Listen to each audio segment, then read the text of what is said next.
Right guys, bad boy Jenvey here. As always, put your money in WisdomTree CRUD. I'm going to tell it you every video. I'm warning the monkey men, the reptilian lizard boys out there, are going to send up the price of oil. They're already doing it. If you go to the petrol station, you'll see the price of petrol is getting more expensive. And the price of oil going up is going to cause inflation. And eventually they're going to sky up oil prices. And if you ain't got your money in WisdomTree CRUD, you're going to sorely regret it. Because the price of everything's going to cost more. It's going to cause massive inflation. They're trying to depopulate the planet.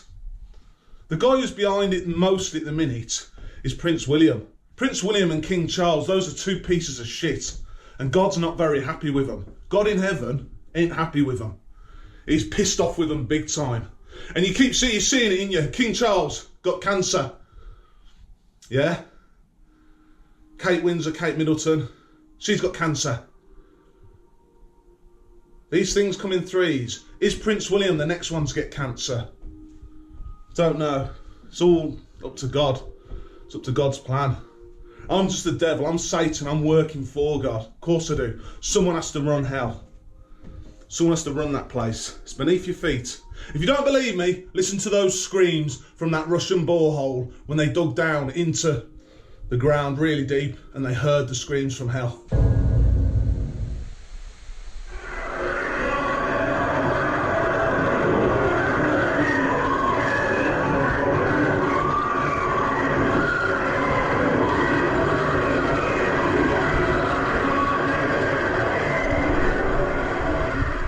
Oh yeah.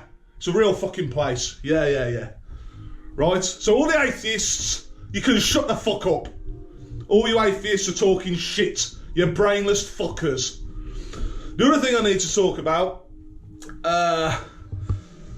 in my last video, it was a bit of an optical illusion. I looked like a bit of a fat bastard because I was sitting on that sofa. So I'm going to prove to all the ladies, no, I'm not a fat bastard. I'm a very muscly, hard bastard. I've got a great body and I'm built for fighting. Why? Because I'm God's Rottweiler that runs fucking hell for God. You cannot go against the Almighty. God is the man. But I'm the man too. I'm Satan. Let's have a look at my bad boy body. So, there's the body. There's the body, ladies. Look at that. Yeah? No fat on here. There's no fat. It's just muscle. Okay? Okay? Yeah? Yeah? You've seen it. Right. Now, I know what you're saying, you're doing another guitar lesson. Yes, I'm doing guitar lesson 3 at the end of this video. So if you're into the guitar, you're interested in my lessons, you can watch that. It's a guitar lesson on songwriting. God in heaven wants the standard of music to increase. The level of music, the standard of music at the minute, the standard of songwriting, and the standard of guitar playing has dropped. It's not your fault, it's the teachers have been crap. So I'm here to try and teach you a bit better in a more simple way. So there was a guitar lesson at the end of this video. But what we're going to talk about first, well, what I'm going to show you first is some more reptile footage. I'm going to show you 2 famous reptiles. Kurt Cobain from Nirvana, one of my favourite bands ever, and Dave Grohl. And then we're going to talk about them a bit later, in a bit more detail later. But I'm going to show you how Kurt Cobain and Dave Grohl from the Foo Fighters, who was also the drummer for Nirvana, are actually reptilian shapeshifters. Yeah? Okay, let's do that now. First reptilian shapeshifter we're going to look at is Kurt Cobain. Great rock star, one of my very favourites. Brilliant band. The video we're going to look at is Nirvana Rape Me live on Saturday Night Live 1993, and you need the correct channel, official lives and music videos, blah blah blah. You'll know you've got the right video because it's got these weird like circles on. Yeah, you see these circles? The reason the reptilians, they're not that smart, the reason they've put them circles on is because they're trying to hide that in this video, where Kurt Cobain is actually under quite a lot of pressure, he's trying to perform on Saturday Night Live, which is a huge show in the US. So he is under pressure singing. The disguise, the reptilian shapeshift disguise begins to, whatever, disintegrate, I suppose. So that to try and cover it up, in this video, they've put these like circles on. So we'll get to the end of it. We're at 233 into the video, and the shapeshift's going to happen basically from now. You start seeing lumps on his head forming. His nose goes a bit funny. We'll put it in the slow-mo. Put it in the slow-mo. And we just watch his eye. You can already see it bulging out. We'll play it. You see all his face change, and his nose looks a bit weird. See it all here. Big lumps. I mean, that lump there is quite bizarre. I think a lump forms there at some point. You see this weird here. There's weird lumps. They are on his forehead as well. His nose looks very odd. See that lump there? There's some lump. I think there's a lump forming here as well. And all that. Oh, clicked out. Right, okay. So that's the first one of Kurt Cobain. I'm going to show you another one of Kurt Cobain that's, I think, even more noticeable, that fully confirms for us Kurt Cobain, reptilian shapeshifter. Okay, next video of Kurt Cobain is just clear cut. The man is a reptilian shapeshifter. So the video is Nirvana Lithium Live and Loud Seattle /1993. That's what you search for. The channel is the Nirvana channel. It's the actual official Nirvana channel. Now we're going to go that the actual shapeshift happens at 257. We're at 256. We've obviously well, it's in 480, but it's such a clear shapeshift. You don't need high definition, and we've got it in the slow-mo. There's normal. You've got to have it in the slow-mo to see it. Now, if you actually look, Kurt Cobain's face there already looks very odd. He's under pressure. He's singing live, and that's when these things happen. That's when the shapeshift slips. The disguise slips, and you see that they're a reptilian shapeshifter. So just where you want to concentrate is there on his face. Watch it. Play it. See that? See that movement in his face? Yeah. So I showed you the video. That's clear evidence. Kurt Cobain, reptilian shapeshifter. Separate species to Monkey Man. They're not aliens. They'll try and blag you that they're aliens or something to try and sound cool. They're not aliens. They evolved on this earth from reptiles. The monkey men don't know about their existence. Or there's conspiracy theories, but I'm trying to prove to you that the conspiracy theories are actually true. They are evolved from lizards, reptiles, maybe even going back as far as dinosaurs. They might have been evolved from dinosaurs, but they're real, basically. The greys, they're real too. Those grey aliens, they're real. And it's reptilian shapeshifters that run the world. I'm Satan. I'm working for God. I'm here to tell you the truth. I'm the voice of truth in the sea of lies. I work for God. Of course I do. You can't go against God. Yeah? So the next guy we're going to look at is Dave Grohl. We're going to look at Dave Grohl, and we're going to see that he also is a shapeshifter. Dave Grohl, reptilian shapeshifter. So we're on this video, Nirvana heart-shaped box. Live and Loud, Seattle, 1993. Again, it's the Nirvana channel. And we're at 0.17 seconds in. We'll play it. It's in slow-mo. Again, you've got to have the slow-mo. There's slow-mo, there's normal. Right, look at Dave Grohl's face in a minute. You see him on the drums. This unusual shape on his face. He's under pressure. He's performing for Nirvana. It's a big performance, and he's a bit nervous, and the shapeshift disguise slips a little bit, and you see this massive weird shape on his side of his face.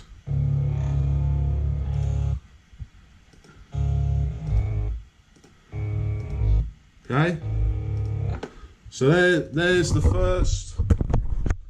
first one from Dave Grohl. I'll do another one for him just to try and confirm he is a reptilian shapeshifter. Now, something that's interesting about rock stars, I don't know if they do it deliberately. All your rock stars are reptilian shapeshifters. All your powerful people in society are reptilian shapeshifters. The monkey man doesn't know this. Rock stars often have long hair covering their forehead.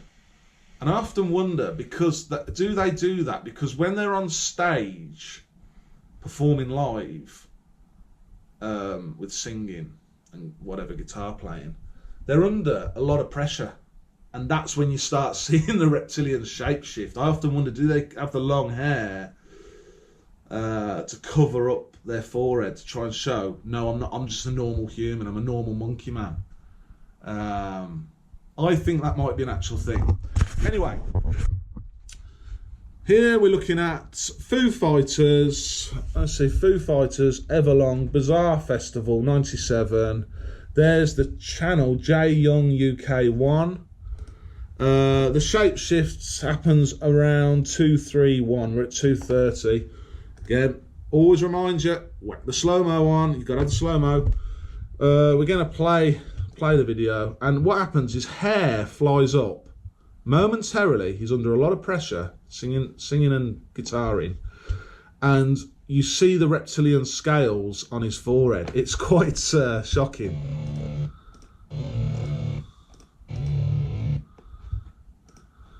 Keep playing it.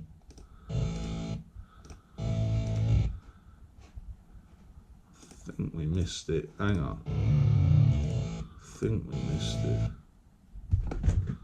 You can actually see triangular scales on his forehead. See there, these scales that are appearing. They're like triangle, they actually have triangle scales. He's moving his head around very fast. He's got the long hair to try and cover his forehead. You see that triangle scale there? There's one there as well, I think. See it there? See it? See that? Those are scales.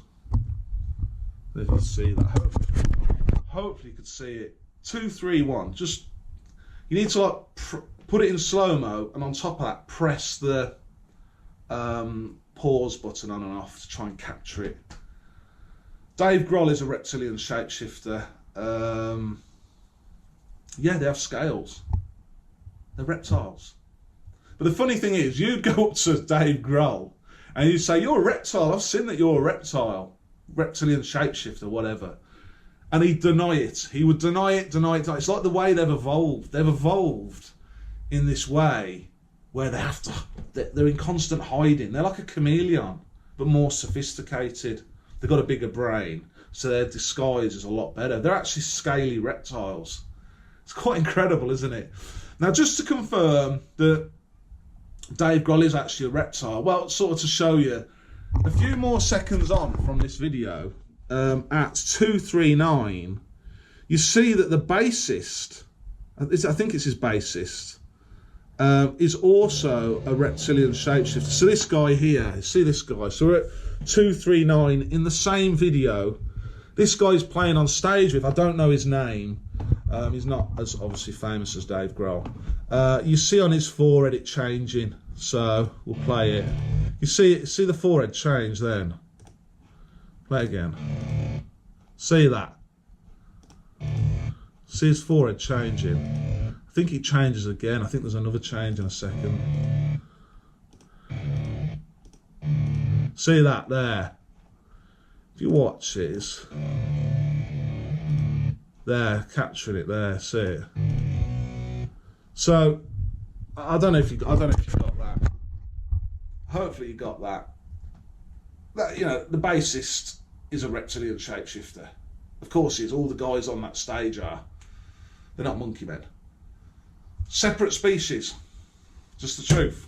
You're supposed to try and work together, but they're planning on starving you to death with oil shortages. I think I'm pretty certain it's Prince William and King Charles's plan. The British royal family are very powerful. The Pope advises them, and they've got these German royals that advise them as well. But I think Prince William is playing by his own rules now. I think he's ignoring them and saying, I'm the king.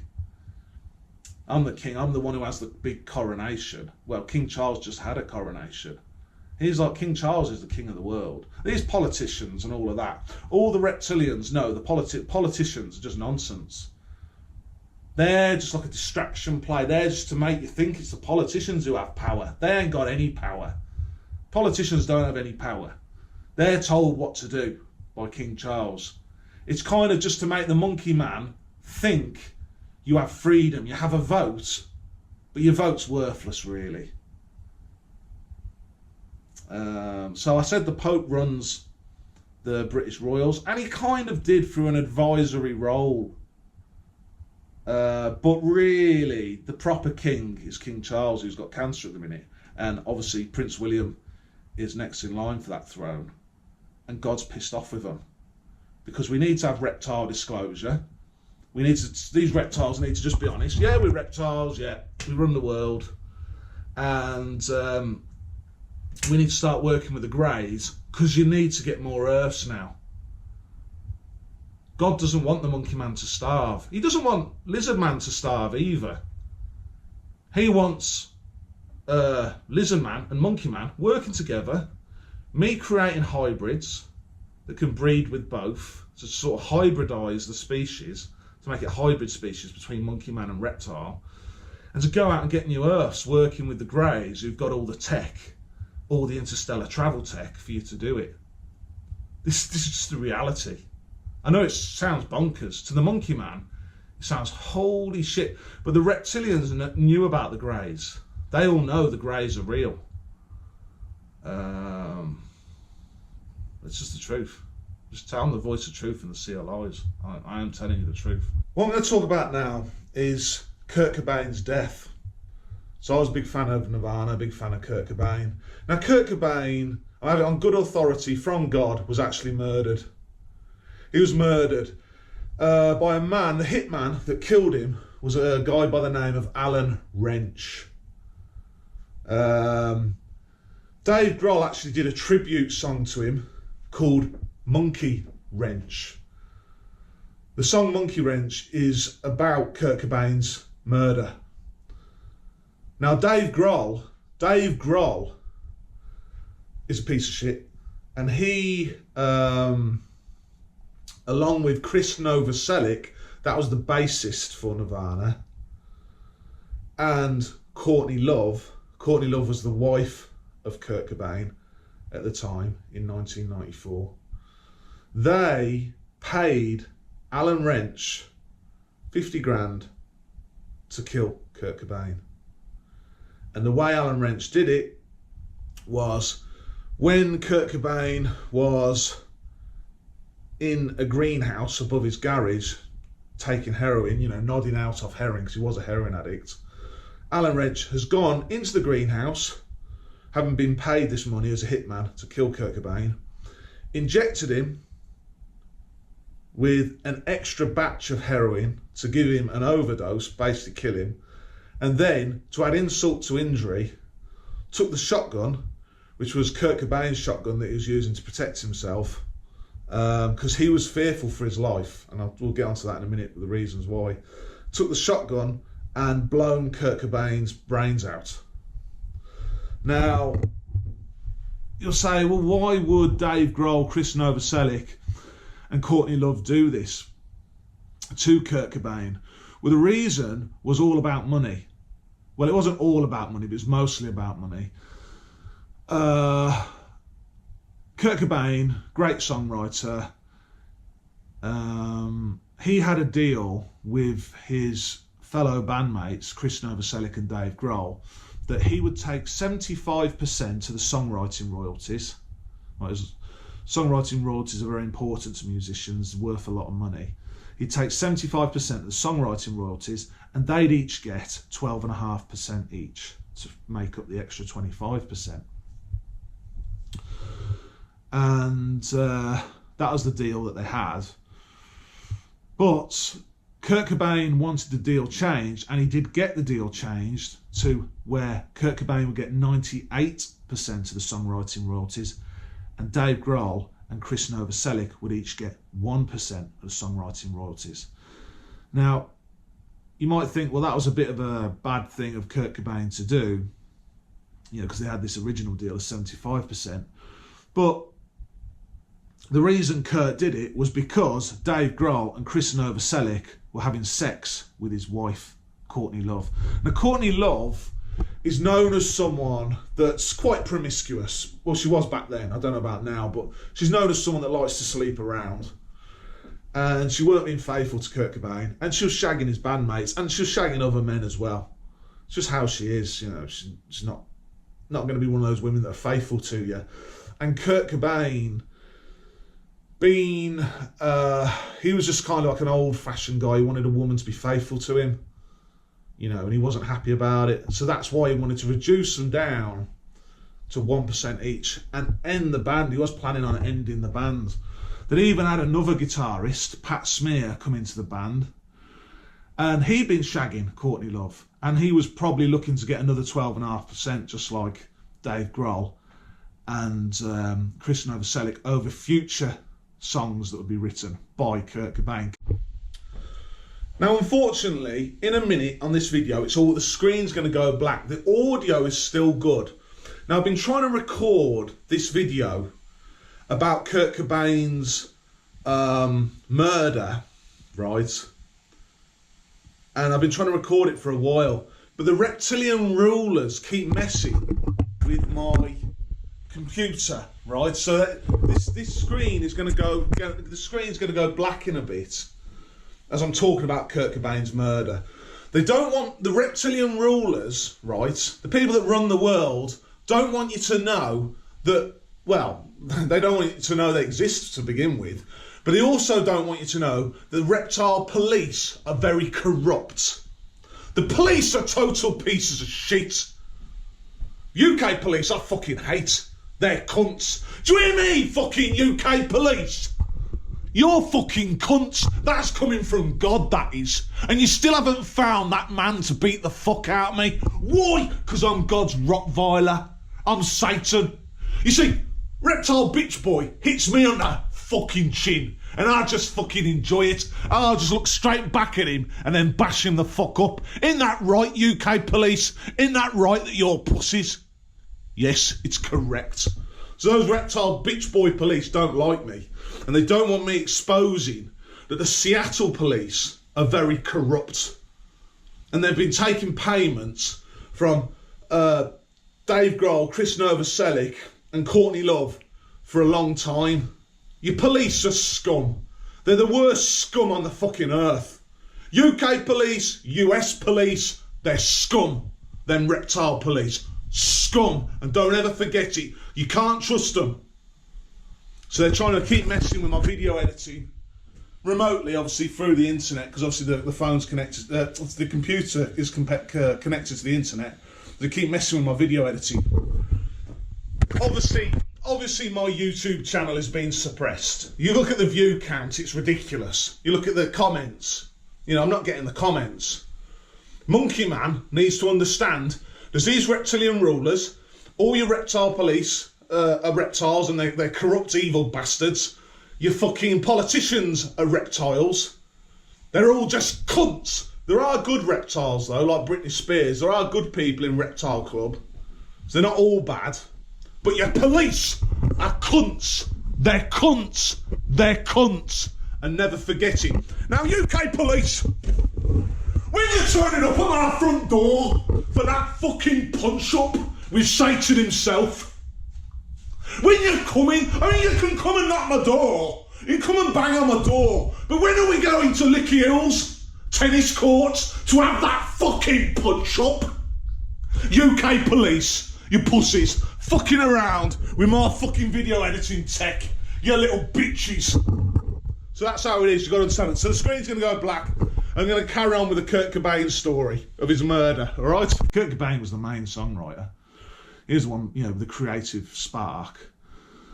And Kurt Cobain just said, nah, forget this. This is shit. You're shagging my wife. I don't want to do this anymore. I don't want to be in this band.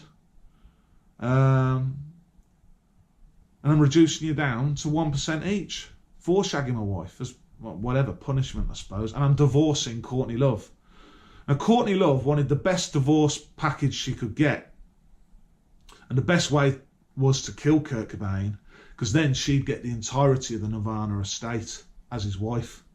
She didn't want to get divorced by him, or at least not until he was dead. So that's her motive. And obviously Dave Grohl and Chris Novoselic, they thought, Kurt Cobain bullying us like this. We've been shagging your wife, you little bitch. Nah, that's not how it's going to go. We're going to have you fucking killed, mate. And they did. They got Alan Wrench. That was the hitman. He's paid 50 grand to go kill him. And he did. Unfortunately, what happened was Alan Wrench actually fucked up the murder. So when he put a shotgun into Kurt Cobain's mouth, blew his brains out, and the shotgun shell ejected one way, he then turned the gun upside down. So when the police found the body, took all the photographs of the crime scene, the shotgun shell was on the wrong side of the body. He'd shot him, then turned the gun upside down and laid it on his chest to make it look like a suicide. Alan Wrench actually fucked it up. Now, the Seattle Police Department know all about this because they've been paid off for years to keep quiet about it. Remember, I've got it on good authority from God. They've been taking payments. Who from? From Courtney Love, Chris Novoselic and Dave Grohl. Why? Because they're multimillionaires. So they knew it was a murder, but they've been paid off. And so's Tom Grant. Tom Grant's been paid off. He's the guy who always has suspicions that it was Courtney Love. He's talked in that documentary, Soaked in Bleach, that he has suspicions that Courtney Love's the murderer. Well, he knew Courtney Love was the murderer. What happened was Alan Wrench, the way Tom Grant wanted Kurt Cobain killed was just with a heroin overdose, not with the shotgun as well. The whole thing was fucked up. Basically, the police had took all the photographs of the crime scene, cleaned up the body, the body's gone to the morgue or whatever. And then they've realised Alan Wrench has fucked up the shotgun shells on the wrong side. It shouldn't have been. Tom Grant didn't want it done that way. He just wanted him done with a heroin overdose.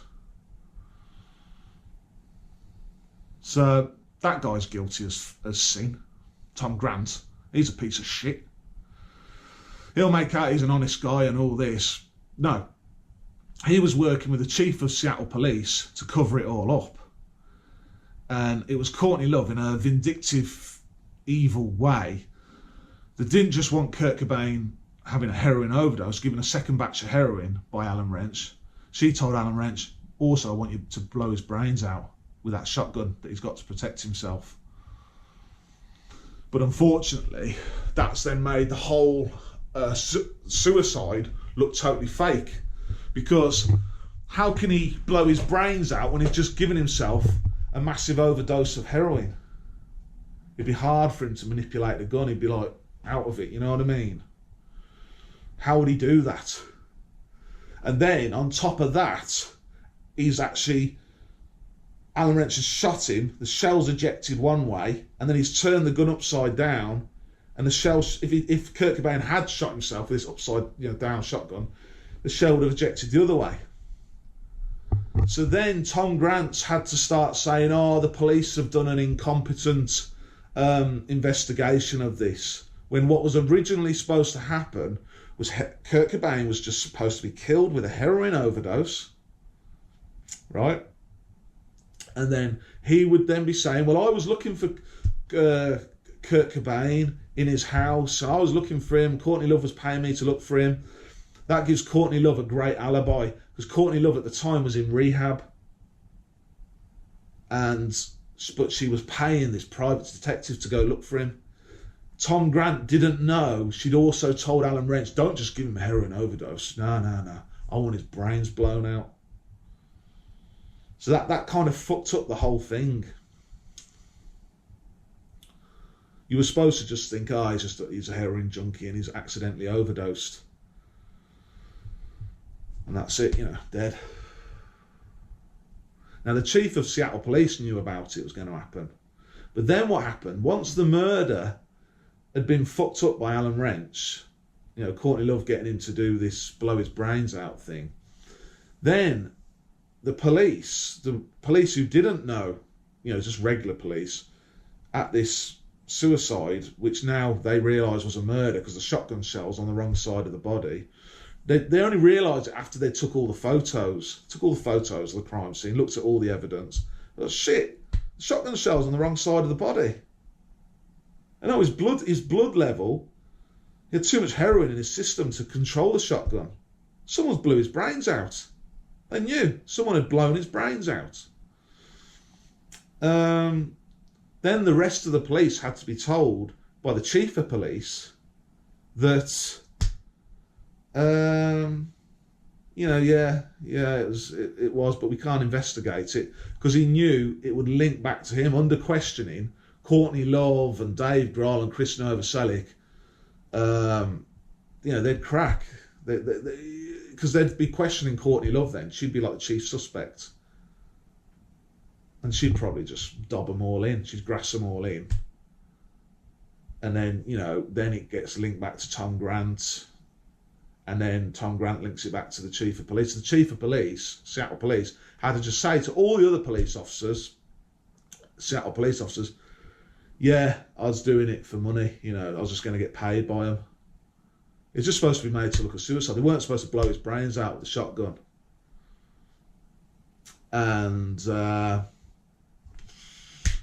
he had to come clean to him. Now, what they've all decided to do, Seattle Police, because you've got to remember, the police, I've had a lot of dealing with the police, and they're absolute pieces of shit. I had a dealing with them recently, actually. They're fucking dickheads. But the police in Seattle have chosen to just take the money. They say, oh, well, if you're getting paid chief of police, well, we should too. We should all get cut in some of this money. Remember, Courtney Love, Novoselic, Dave Grohl, multi-millionaires. So I think there's a system in place where every year the Seattle Police Department gets a big contribution from those three people who are very wealthy. And it's just divided up between all the police officers, basically. It's like a Christmas bonus to keep quiet about what happened to Kurt Cobain. They even went to the length of having an actual electrician, phone up the police. Now, I think that the electrician who found Kurt Cobain's body, basically an electrician was the one he was installing a security system. He was the one who found Kurt Cobain's body. But I think that electrician was probably paid by the team of people who wanted Kurt dead for all, the money and stuff, and out of vindictiveness. I think that electrician had been paid by them to find Kurt Cobain too. So, to call it in, basically, call it into the police. The original police, the police that turned up on the scene didn't know anything about it, but the chief of police knew it was going to happen. Because he'd been told by Tom Grant. Tom Grant was like Courtney Love, Dave Grohl and Chris Novoselic's intermediary to work with the police, because he's ex-police officer, private detective, and he used to work for the police. So he's kind of like the intermediary. I'm pretty sure that's how it all went down. I think I've got that right from God. That's how it all went down. But he was definitely murdered. It's Alan Wrench who done it. And Courtney Love, Dave Grohl and Chris Novoselic. And you say, well, how do you know Dave Grohl and Chris Novoselic, Dave? Well, because Courtney Love gave them back. When Kurt Cobain was dead, right, and it was 98%, she had 98% of the songwriting royalties. She gave Dave Grohl and Chris Novoselic their 12.5% each back. She went to 75%, and she gave them the 12.5% each back. She got the Nirvana estate because she was his wife at the time when he died, and they both got their 12.5% back each. So that's how you know. Because why would she give it them back? Why else would she give them that 12.5%? It was 98%. She's not just going to give them that for nothing. It was all agreed upon. This murdering of Kurt Cobain. They're just dodgy people. They'll be going to hell. Courtney Love, Dave Grohl, Chris Novoselic, Tom Grant, and the dickheads in the Seattle police, and that electrician. You're all going to fucking burn at Satan's hand. That's how it is. You pieces of shit. So that's the story of Kurt Cobain. Very sad, very tragic. It just shows you've got to be very careful who you mix with. There's a lot of shit people out there. When you go to heaven, you're with the good people then. So if you're a good person, try not to get dragged down too much by the shit people that are on this earth, because there's a lot of them. There's a lot of shit people on this earth. And I'm telling you, be good and go to heaven. Because otherwise, you come down to hell to be with me. Let's play those screams again.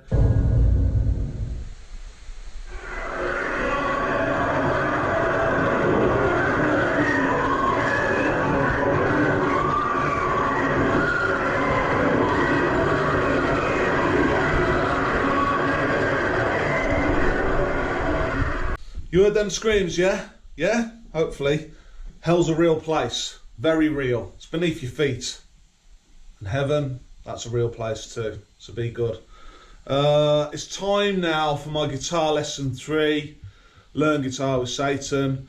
It's a songwriting. It's about how to do songwriting better. And be like a Kurt Cobain. He was a great songwriter. God wants you writing more songs. God enjoys good songs. He enjoys good music created by you, his creations. But the standard of songwriting's dropped in recent years, and God wants to try and pick that level up. So I'm working for him as Satan. It's my job to teach you how to write better songs. So let's do it. Guitar lesson 3. Guitar lesson 3. What we're going to talk about is songwriting. The standard of songwriting has dropped. Now, I've given you a couple of lessons on how to play guitar. I've given you the tools, basically. It's actually quite simple to learn guitar.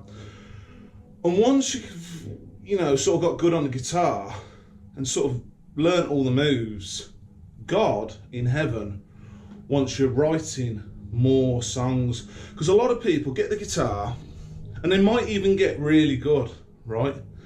And then what they'll do is they'll learn to play the songs of their favourite rock stars, but they'll never actually bother to write their own compositions, write their own songs.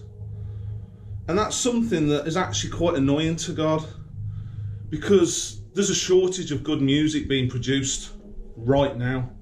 God wants you writing songs. You're supposed to get that, right? With my 2 lessons, learn how to play it.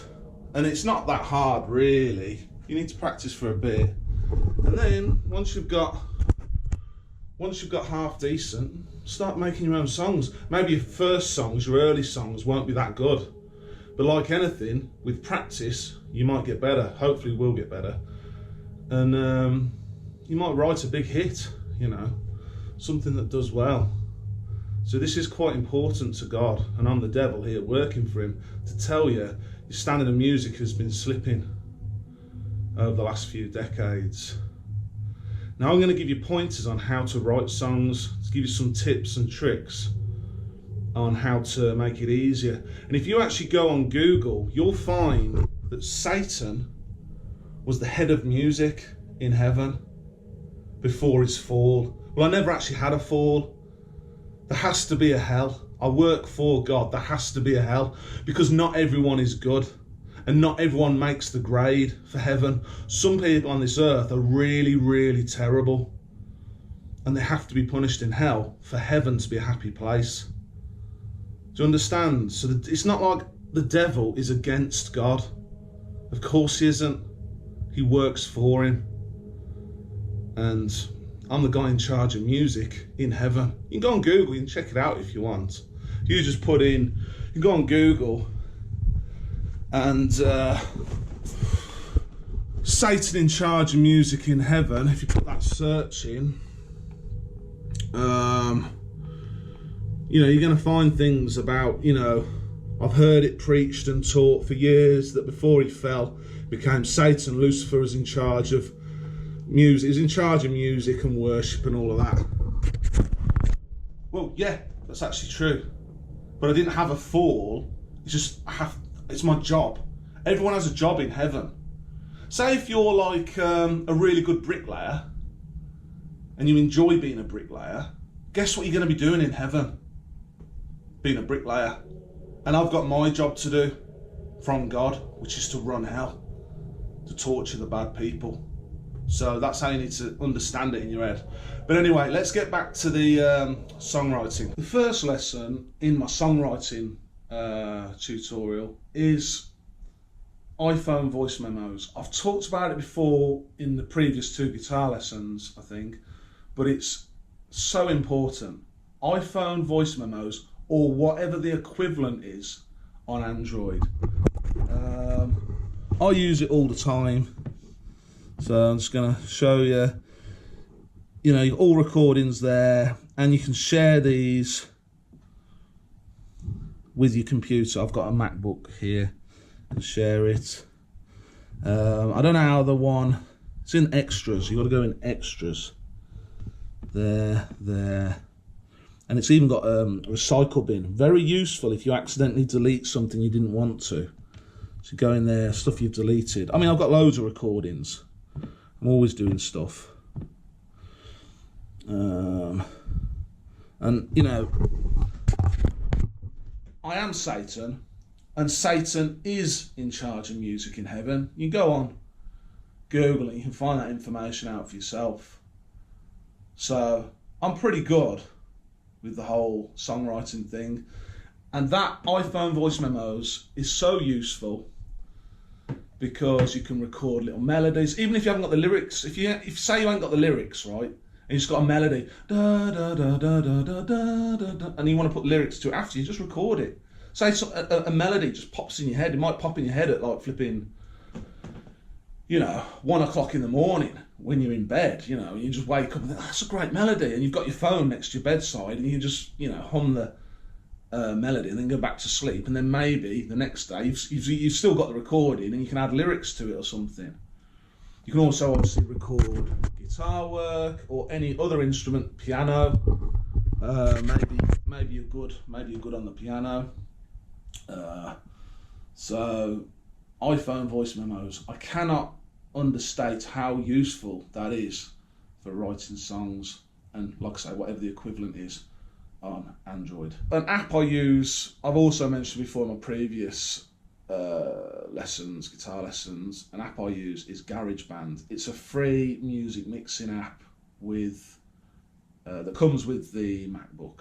So I can easily share files, music files I've recorded on iPhone voice memos to the MacBook, and then I can begin to throw the it'll go into the downloads file, it'll go into that folder there, and then I can easily begin to throw audio into GarageBand that I've recorded. So here's a bit of my singing.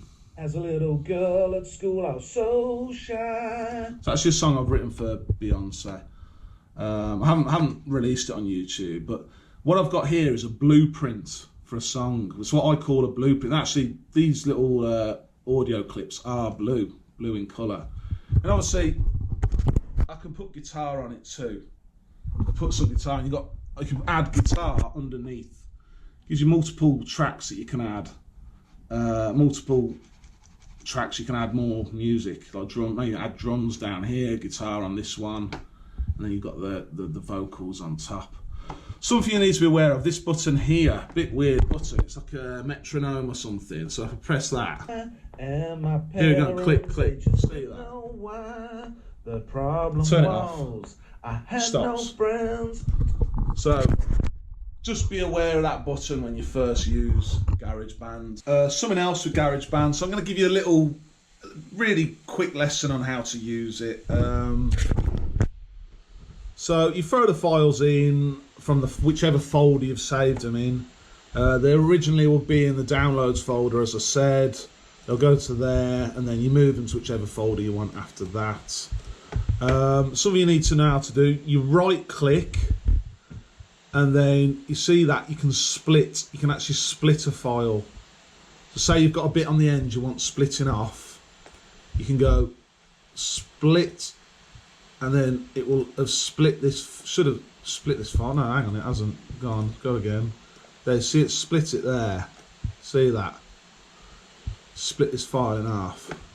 Now if I've made a mistake, I can put undo and then undo split. You see, I can just, any mistakes I make, I just go on to edit and undo it. Okay, so that's the basic. And then once you've got it all in order how you want it, your blueprints, just like a blueprint for a building, this is a blueprint for a song.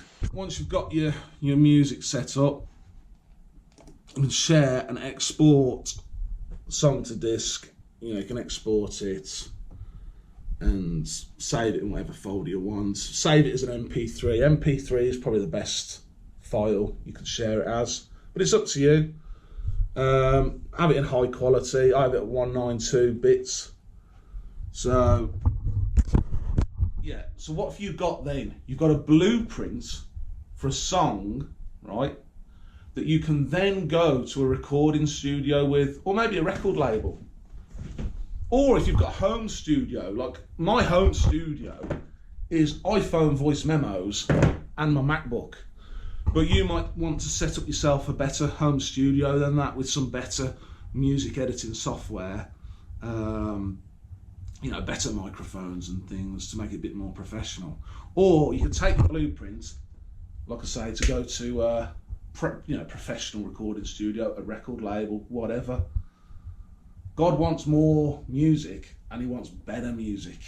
Standards are not that great. Well, it's not completely terrible. There's some good music out there, but particularly in the pop music, he feels the standard has dropped, so he wants it picking back up again. And I'm the devil here to try and help and teach you how to do that. And you know, all this stuff here, I don't bother with any of this. All we're trying to do is get a blueprint, a plan, basically, a plan for a song to go into the studio with. That's what we're trying to do. Now, one of your best friends when songwriting is YouTube. The reason is YouTube's got loads of music on it. You can listen to just about any artist you want. And you know, it's all for free, and that's great for any songwriter, young or old, because you can be exposed to lots of different music. When I was a little kid, you know, getting music, you know, you hear music on the radio, maybe it'd be on TV, you know, Top of the Pops, that was a show, popular music show in the UK. But now it's so easy. But you know, say like if you wanted to buy music, it'd be quite expensive. But because you've got YouTube, there's so much free music on there, and those songs can inspire you, and you can hear melodies. So something that's helpful for songwriting is you can hear a melody that think, oh, that's really good, that melody. And then what you can do is slightly alter it a little bit, change it, or maybe use that melody and then just evolve and grow it into a song. So I'm going to give you an example. I've got this song here by Madonna, big star, she is, Open Your Heart, right? Now, we're going to hear a little melody that I really like in this song, Open Your Heart by Madonna, that I've then tried to, on my iPhone voice memos, turn into the beginning of a song. So we'll listen to the melody.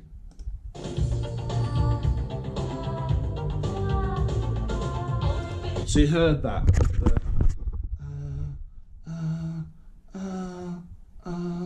So we've heard that melody, and I thought oh, that's a brilliant melody that is. I was listening to it, and I thought I've got to try and make that into a song if I can, or at least use it as inspiration for a song. The rest of that song is actually different. The rest of the Madonna song's different. It's just that short little melody. I thought, oh, that's great. So I turned it into, I'll just show you the beginning of this song. I recorded this. You are everything to me, my baby. I love you more than life itself. This mother's love is like nothing else. I feel overwhelmed by the love in this house. As I watch you sleep, I see your chest breathe deep. So you see how that little melody that I got from Madonna's Open Your Heart has then inspired me to use that little clip to try and then build something more. Now you can do that all the time. Other songwriters do it. Noel Gallagher, great songwriter, he is inspired by other musicians and he'll hear a melody. I think, I'll use that. Loads of them do it. Loads of them do that. You know, I'll use it, but I'll change it a bit and I'll develop it into something else. Now that's something, that skill there is something I use all the time to write songs. Something else you can do is bolt different melodies together. So say I've been inspired by Madonna, Open Your Heart, to get that little bit of music there. I didn't play you all of it, it doesn't matter. And then what I also do is I use, say, 2 different songs to bolt 2 different melodies together. So what I mean is, so I've heard a song, I think, that's brilliant, I like that melody. I'll use that and I'll write a chorus with that, right, a chorus. And then I'll hear another song and I think, that's another great melody. I want to try and bolt 2 together. So I'll have one melody for the chorus and then the melody evolves and changes for the verse. So I'm going to give you an example now. I'm going to play a verse and then I'm going to play a chorus. Now I was inspired by 2 different songs off YouTube for this, and I'm not going to name the songs, it doesn't really matter. Well, actually, I think the first one was Breaking Benjamin, and then Give Me a Sign, and then the second one was Easy Fun USA, something like that. So anyway, we'll play them. You don't know what he has done or what he is capable of, because he is God's other son. He is Satan. Right, okay, so that's God's other son. And then we'll go to the chorus. It changes, it's going to be the same song, so that's the verse, and then we've got the chorus. Bad boy Jenvey is the devil, but it's okay, the good people need to sing. Hooray, yippee-ki-yay, I gotta say the thing, the Lord David is here. What you're seeing there is me using 2 different melodies, and I'm going to try and bolt them together in the same song. I haven't done it yet, but those are inspired by 2 different melodies off YouTube. So YouTube is massively helpful for inspiration. As a young kid today, you've got all this music for free.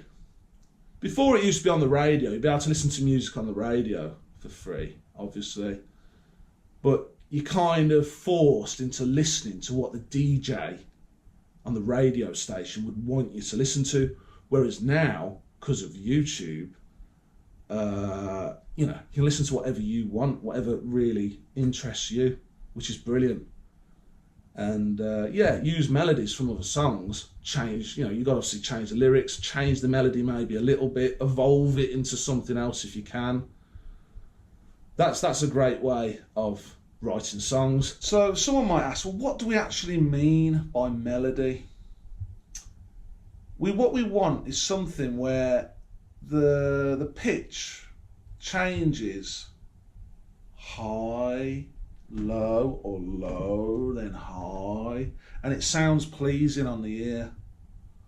That's what we mean. We want to create that in our songs. If you just have a song that just stays on one sort of plane in terms of the pitch, it's a bit boring to the ear. We want to create melody up and down.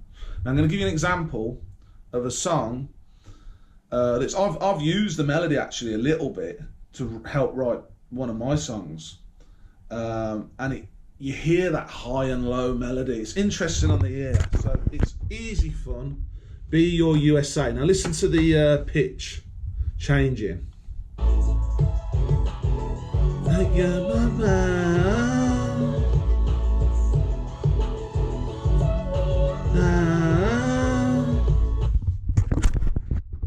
Can you hear the melody going? That's what you want to try and create in your songs, because it just makes them more interesting, basically. You'll notice in my songs as well, I use a lot of rhymes.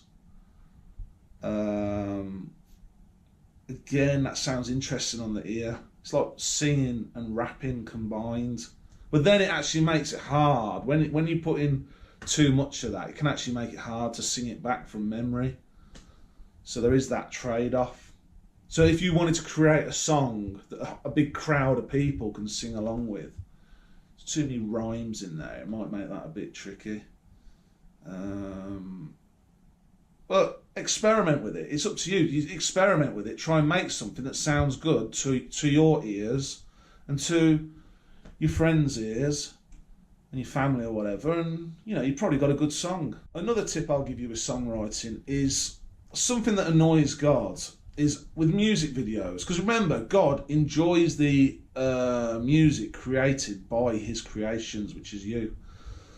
But something that annoys him is when on a music video on YouTube, for example, there's a massive long intro, often where there's no even music to the video. It might be an intro of like a minute long.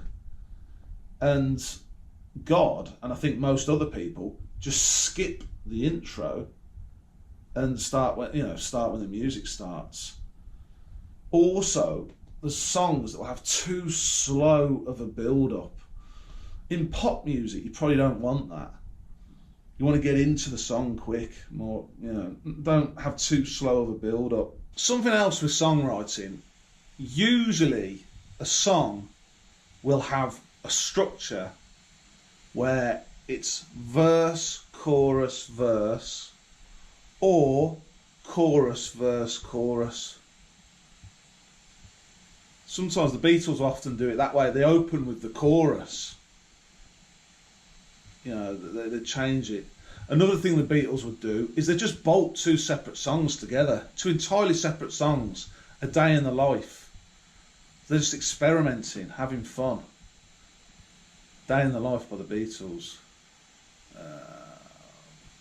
So you want to try different things like that, but you do usually you want to have a structure to your songs of verse, chorus, verse, verse, chorus, verse, or chorus, verse, chorus. Yeah. Another thing, you can tell a story through a song, so you can use the lyrics to tell a story through the verses, I suppose, and also through the chorus. I often do that.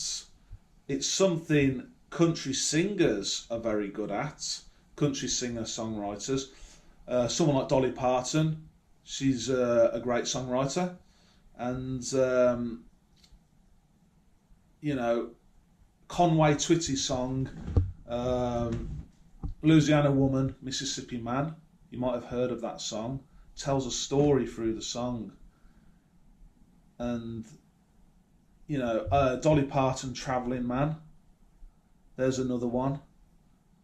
These are songs well worth checking out because they're really good songs. And it's also an example of how the standards in the music industry have slipped. They've actually dropped. I'm a big fan of Beyonce. I think she's great, Beyonce Knowles. She released a couple of country singles recently that I didn't think were that good, country music.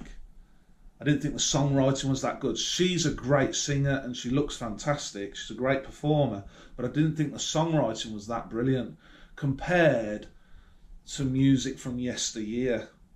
You listen to Dolly Parton, Travelling Man, or Conway Twitty,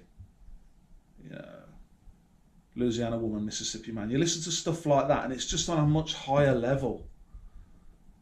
And we need to try and get music back up to that level. I'm trying my best to.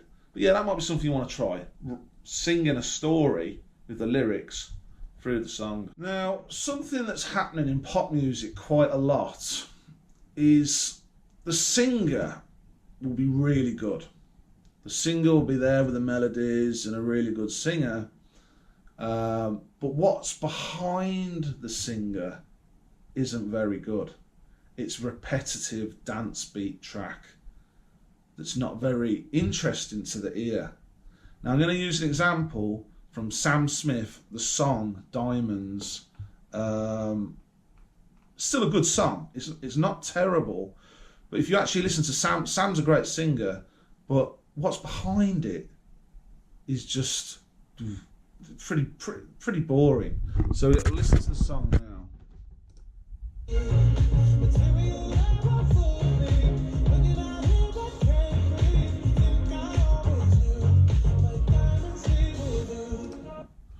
Hear that? Now, that isn't terrible. It's not awful song. It's a good song, but it's like repetitive beat. Whereas you compare it to something else, like Elton John. 0 hour, 9 a.m. Hear the piano work. And I'm gonna be high as a kite by then. So you could, I don't know if you could hear the difference. Hopefully you could. One's like this creative, imaginative piano work from Elton John, and one is just both good singers. Elton John, good singer, great singer, and so Sam Smith, he's a great singer too. The singing's right, but the actual what's behind it isn't. That's happening, and I think a lot of it stems from not being able to play an instrument that well. That's why I'm trying to make it easy to learn guitar. I want kids to be able to learn guitar in a very easy way. Try to really simplify. I've given you enough information in the first 2 lessons on how to get really good at guitar. And from that point forth, it's up to you to explore and experiment and improvise and just play around with the guitar. So that you can create, well, Elton John, he's done it with the piano. He's a piano guy. You could do it with the piano. You could do the same thing that I've done with the guitar on the piano. So then what you do then is you create a more interesting backing music to your singing. That's again interesting on the ear. This is a guitar lesson, so I'm going to give you an example of a guitarist that's been dead for a long time, Jimi Hendrix, great guitarist. I've shown you in the first 2 lessons how he learned guitar, just playing along to the radio. You'll probably be playing along to YouTube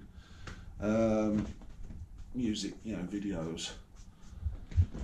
And I've showed you how he learnt guitar, and then I'm going to show you what the end result is, where you get a song that the backing to it. Jimi Hendrix, not a great singer actually. I want to state that first. He's nowhere near as good a singer as someone like Sam Smith.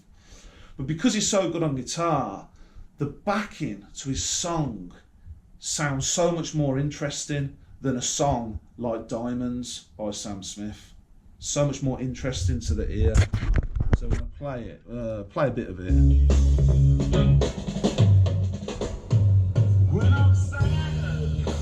Play actually the beginning, play the beginning. Listen to the guitar work. Little Wing, Jimi Hendrix. Hear the guitar.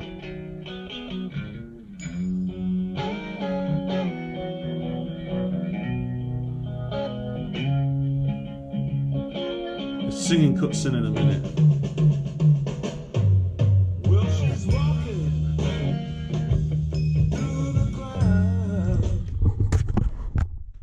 There you can just hear that backing to the song, because his guitar works so good, it's just a lot more interesting. it just makes for a better song.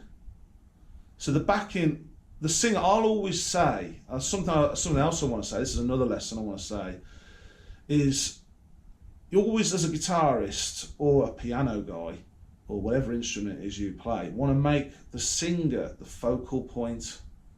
The singer's voice is the most important instrument in a song, unless it's just an instrumental piece of music. The singer's voice is the most important instrument, and the backing is to kind of support that singer. The backing band, the backing, guitar and the drums and whatever else, piano, is there to support that singer and almost accentuate and complement the singer's voice. I think a lot of bands make the mistake of getting too fixated on doing cool electric guitar solos and stuff like that. So that's an easy trap, easy mistake to make. The reason the singer's got the most important instrument is because human beings communicate with words, not guitar sounds. So even though the guitar is really important, you want a good backing to your singing that's interesting on the ear. Always remember the singer is the focal point of any band, really. The way I look at it at the moment, there's two different ways to write songs. One way is the Noel Gallagher way, which is what he'll do. He'll get his guitar and he'll build a song with guitar sounds that he then puts lyrics over the top. And I'm actually doing it. I'm writing a song like that, where I build a riff, a guitar riff. It's just a repeating, it's a heavy rock guitar riff. I actually showed a bit of it in the last video, where it's just power chords and double stops, where you hold two strings and you strum two strings. It's mostly just power chords and double stops, really. There's a couple of other things in there, but there's nothing much more than that. And it's a heavy rock guitar riff that I'm building, that I'm at a later date gonna add lyrics to. That's the Noel Gallagher way of doing it. Perfectly fine way of doing it. It's worked for him with Oasis and his solo career, and he's built a lot of songs that way. Now, often I don't do that. That's not my usual way of writing songs. My usual way of writing songs, and obviously you could record that guitar work on your iPhone voice memos. My usual way of writing songs is to sing a melody, or even hum a melody, just hum a melody into my iPhone voice memos, or like get a piece of paper and a pen and write lyrics. I've got the melody in my head and I'm going to add lyrics to the melody, if you know what I mean. And then I've built up like the beginning of a song that I can then add guitar to later. I actually do it the other way to Noel Gallagher. So there's different ways of writing songs, but that's one way I really like to write songs. So then what I'll do, I've got this like singing melody song, and the way I did I wrote a song like a tribute song for Noel Gallagher. And the way I've got the lyrics first, the melody with the singing with the lyrics, I then put them on my computer. I sent them to my computer into GarageBand, and then I got some headphones connected to my MacBook, put one headphone in my left ear, and at the same time I had my guitar connected to my amp, that's there, and I had my iPhone voice memos recording. So I pressed the recording button. I pressed the recording button on my iPhone voice memos first. Then I played the lyrics, the actual lyrics that the Noel Gallagher song lyrics, and then I improvised on the guitar to those lyrics. And you can have as many takes as you want. So maybe the first 10 takes are terrible, and then you get it right. So I often do that. So I might play a song like I showed you with like Britney Spears' Piece of Me. You just improvise your lead guitar skills to her singing. That's what I'm doing. So I'm listening in one ear to the lyrics, the melody of the lyrics that I've recorded on iPhone voice memos, and then I've got my iPhone voice memos recording, and then with my other ear I can hear the amp. So that's how you can add guitar, improvise guitar to the singing that you've created. That might sound really difficult, but honestly it's not as hard as you think. Just have a practice at it. You're listening to your singing in one ear, you're recording on your iPhone voice memos, and you're playing your guitar and amp, and you can hear that with the other ear. Something I don't think many people do, but it's quite a useful strategy for adding guitar music to singing quickly as well. If you're half decent on guitar, it's not as hard as you think. So I think that's everything I've got to say. Hopefully some of that helps you in writing songs, and we can get the standard of the music industry and pop music increasing, becoming better. So hopefully that's going to happen. So that's the end of the guitar lesson. Hopefully you enjoyed it. I'm going to leave you with an image of my bad boy Jenvey back, my big muscly back, just to show you I'm a strong guy, and I want to win that heavyweight title in the boxing. I want to start smashing the living shit out of the heavyweight division at some point in the future anyway.